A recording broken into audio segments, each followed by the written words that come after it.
Es raro lo que le pasa al gobierno. Sin tener una oposición fuerte, naufraga, se autoboicotea, pierde adhesión. En la última encuesta Plaza Pública CADEM, solo el 35% aprueba la gestión del presidente Sebastián Piñera y el 53% la desaprueba. Es el nivel más bajo de su gobierno. El promedio de abril fue de 36% de aprobación, 3 puntos menos que en marzo. La última semana de abril la desaprobación del gabinete llegó al 60%, se lo reitero, la desaprobación del gabinete llegó al 60%, con una caída de 12 puntos en una semana. Progresivamente, el presidente se ha ido alejando de la ciudadanía. En el ítem conoce las necesidades de las personas, cayó 6 puntos en una semana, llegó al 41%, y confianza disminuyó 5 puntos. En la encuesta Criteria, Sebastián Piñera tiene el 36% de aprobación y el 50% de desaprobación. Las encuestas son entonces bastante similares. El presidente de la República ha tenido más de alguna dificultad para entender lo que sucede. ¿Cómo es posible que esté en esta situación si ganó con una verdadera avalancha de votos? ¿Qué se ficieron, como decían los españoles, qué se ficieron las huestes que alguna vez lo apoyaron? Se preguntan en Palacio. La relación que el electorado tiene con Sebastián Piñera es una relación simplemente contractual. No es emocional, no es sentimental. Es la que podría nacer desde la frialdad de una escritura pública firmada ante notario. Y ocurre que muchos que votaron por él se sienten desilusionados, creen que la contraparte de esa escritura pública no ha cumplido. Entonces el presidente, perdido, equivocado, decide, para solucionar este asunto porque cree que es comunicacional, pasearse por los matinales de los canales de televisión. Entonces empieza a hablar de la vida, de asuntos cotidianos, se hace el simpático.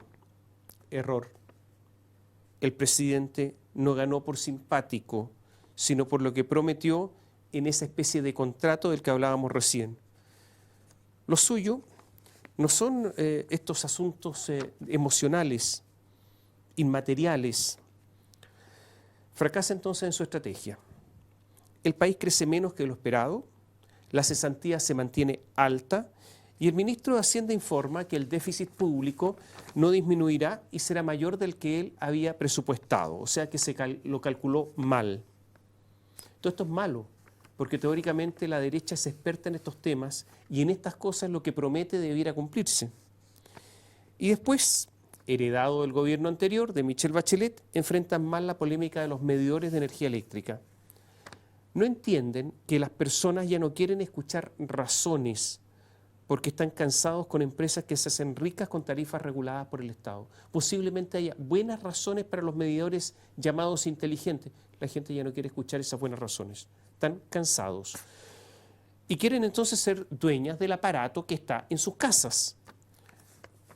Y la ministra, Susana Jiménez, la ministra de Energía, hace anuncio tras anuncio, uno tras otro, tratando de arreglar las cosas.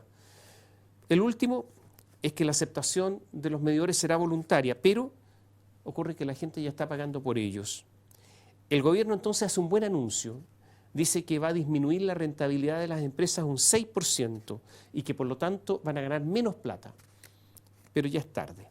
Nadie escuchó ese anuncio porque la leche ya está derramada. Falta timing. Atención, le sonó la campana, se acabó el asunto. La opinión pública ya se formó su propia opinión. El gobierno estaba feliz con el éxito de la constitución de Prosur y su posición pro democracia en Venezuela, hasta que el presidente viajó a China y dice que cada uno tiene el gobierno que quiere. Y así se fue al diablo el altruismo respecto de Venezuela. O sea, poca o ninguna diplomacia, poca o ninguna empatía, poca mirada de conjunto, nada, cero. Simplemente había que agradar a los chinos, olvidándose de la posición respecto de Venezuela, se fue todo al carajo. Y resulta que además el presidente viajó a China con sus hijos, porque nadie entendió qué hacían en este viaje Cristóbal y Sebastián, los hijos del presidente Sebastián Piñera. La explicación de la vocera de gobierno fue de antología. es que querían estar en familia. Cristóbal, uno de los hijos, dijo que fui a acompañar a mis padres cubriendo todos mis gastos, sin gasto para el Estado. Falso. Yo creo que él no entendió bien cómo son las cosas. Se subió a un avión y nunca pagó el pasaje a China. El presidente no entiende la polémica, ya que la expresidenta Bachelet y otros expresidentes también bajaron con sus hijos o incluso en algún caso fueron a visitar a sus hijos, lo que es peor.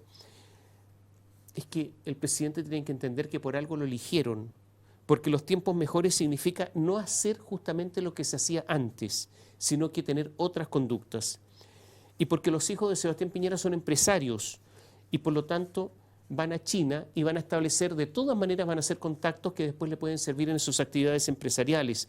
Y porque cuando el gobierno habla de igualdad, de equiparar la cancha para que todos puedan competir, bueno, resulta que los empresarios que se dediquen a las mismas actividades que los hijos de Sebastián Piñera no van a estar en igualdad de condiciones, porque justamente los chinos van a preferir a los hijos de un presidente. Error. Error tras error. Como si esa experiencia de haber nombrado o intentado nombrar a su hermano embajador en Argentina no le hubiera bastado. El gobierno a cada rato invoca la modernidad y ocurre que recién los canales de televisión que debían estar digitalizados el año 2020 recién lo van a estar el 2024. Somos de los últimos países en América Latina en digitalizarse en materia de televisión. Pero la presión de Anatel, que reúne a los grandes canales de televisión, donde participan millonarios, como Luxi, como Heller, logró simplemente algo, que no se aplique la ley. Y que la ley se aplique el año 2024, no el 2020. Conclusión, gobierno que se somete a los grandes empresarios. Y resulta que la gente que ve televisión es mucha y está la clase media, y la clase alta ve otras cosas, pero ahí está la clase media y está la gente que incluso no es capaz de pagar por el cable. La clase media, la que le dio la victoria, mira con desesperanza esta sucesión de episodios y siente que el contrato simplemente no se cumple. Porque además, en materia de delincuencia siguen los portonazos, el gobierno poco y nada hace ante el derrumbe de las fiscalías y de los tribunales. La clase media mira, porque son las fiscalías y los tribunales las que le tienen que proteger y se están derrumbando y en el gobierno hay prácticamente silencio.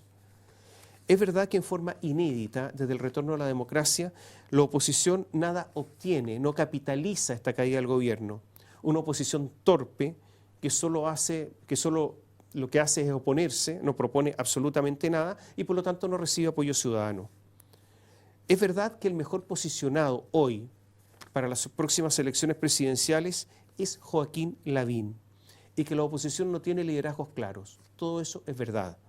Pero también es verdad que el gobierno necesita aire y dejar de cometer errores, torpezas y tonterías. Necesita un cambio de gabinete, de todas maneras, porque hay ministros que no funcionan, y restablecer el orden de las prioridades, tener prioridades claras. Todo esto para que no siga bajando en las encuestas y para que finalmente Sebastián Piñera no termine en una simple insignificancia.